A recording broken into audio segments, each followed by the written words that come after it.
السلام عليكم ورحمة الله وبركاته. كل سنة وانتم طيبين.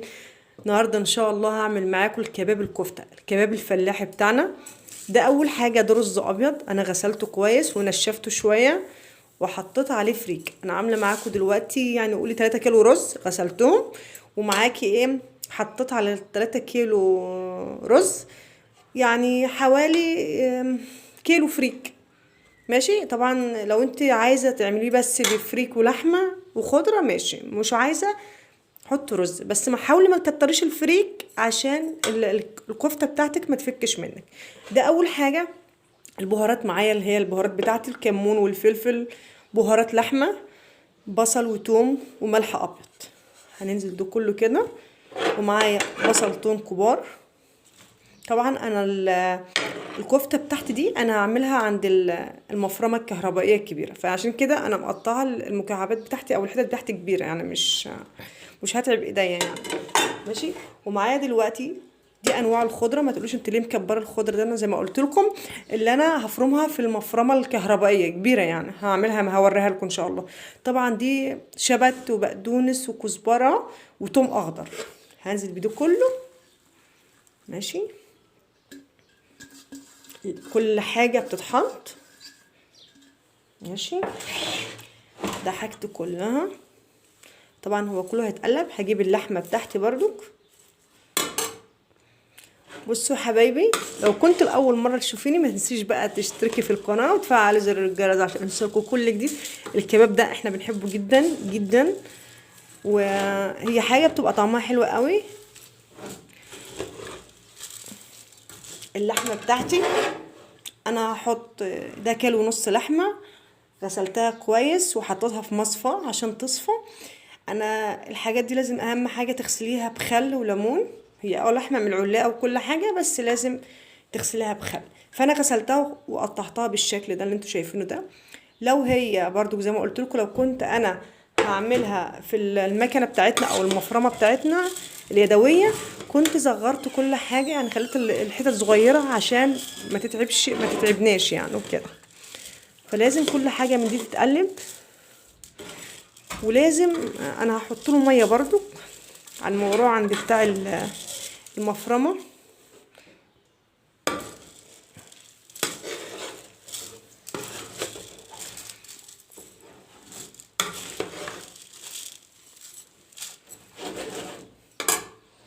هنزل باللحمه بتاعتي.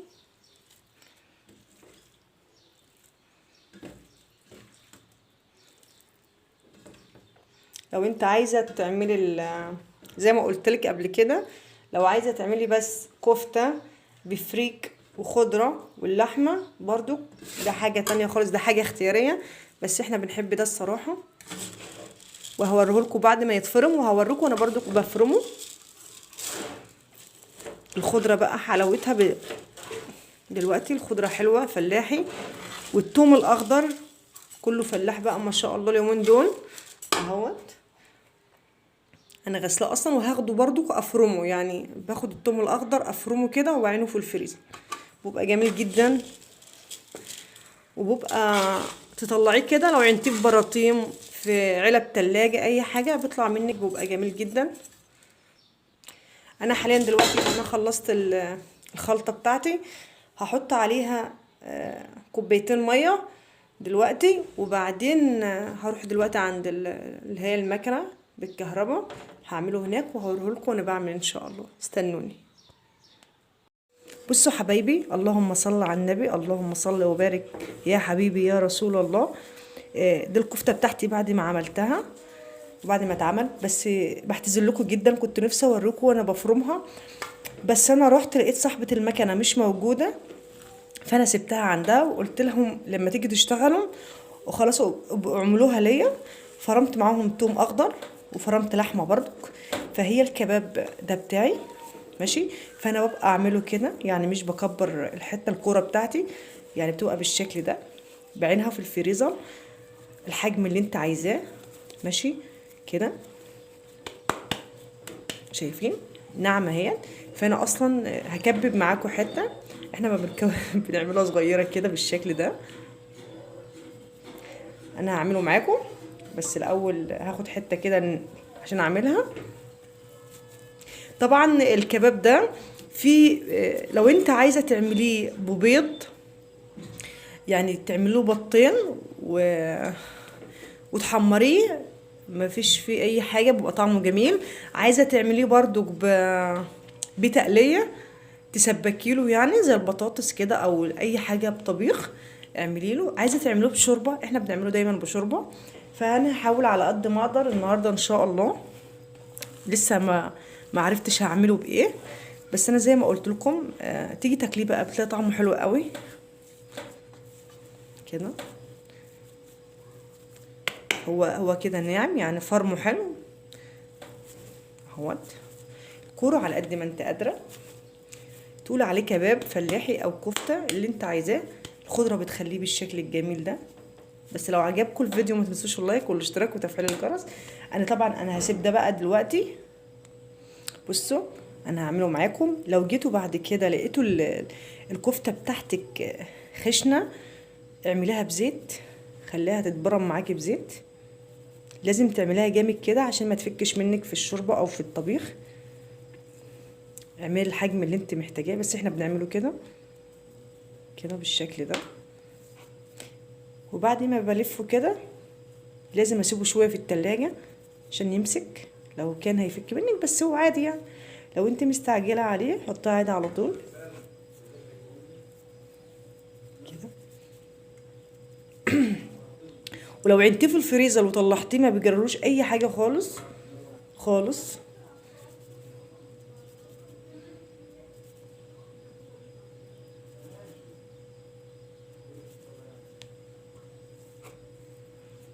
كده عايزه تعمليه زي الطعميه اعمليه، عايزه تعمليه كور اعمليه، هعمله معاكم برضك كده. ليه انا بعمله كده؟ عشان خاطر تمسك يعني في بعضها. كرة حتى دي كبيرة كمان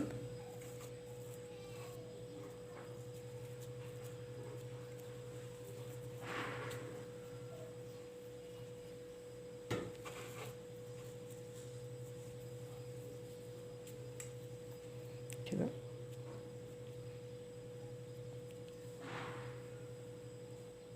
الشكل ده.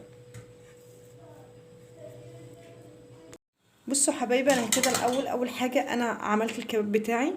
لو في حاجه لافته نظركم يعني، ده عمال ابن الباشمهندس، ربنا يبارك له يا رب ويهديه، ومش عارفه اقول ايه. ادعوا معايا ربنا يحميه يا رب ويبارك فيه. وقال لي اعمل معاك يا ماما، شايفين عمايله، بس يا رب ما تفكش. المهم احنا هسيبه شويه.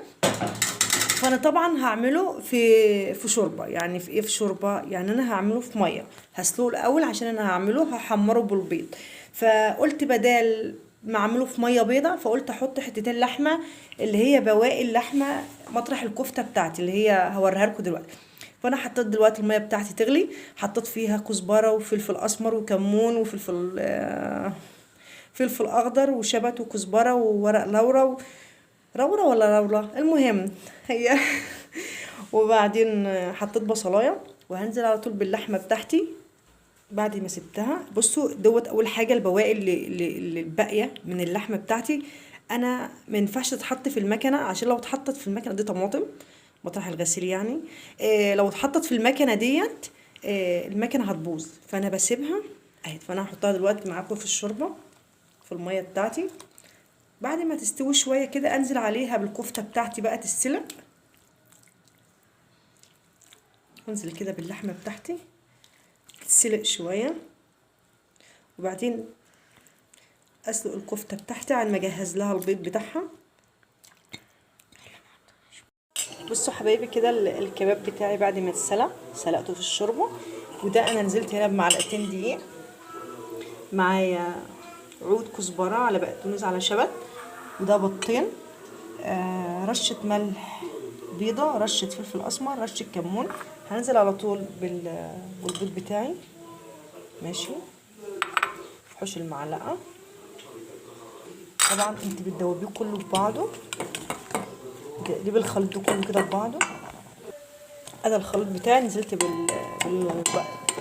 الكزبره والشبت بتاعي، هو بس مش اكتر من كده. عندك حاجه عايزه تضيفيها له ماشي، تعملي كده بقى، بتنزلي الكباب بتاعي اللي انتوا حطيه على النار. خليكم معايا بقى للاخر عن ما احمره. بصوا حبايب قلبي كده الكفته اللي هي في الشوربه استوت اهي، شايفين؟ الله ريحتها جميله جدا.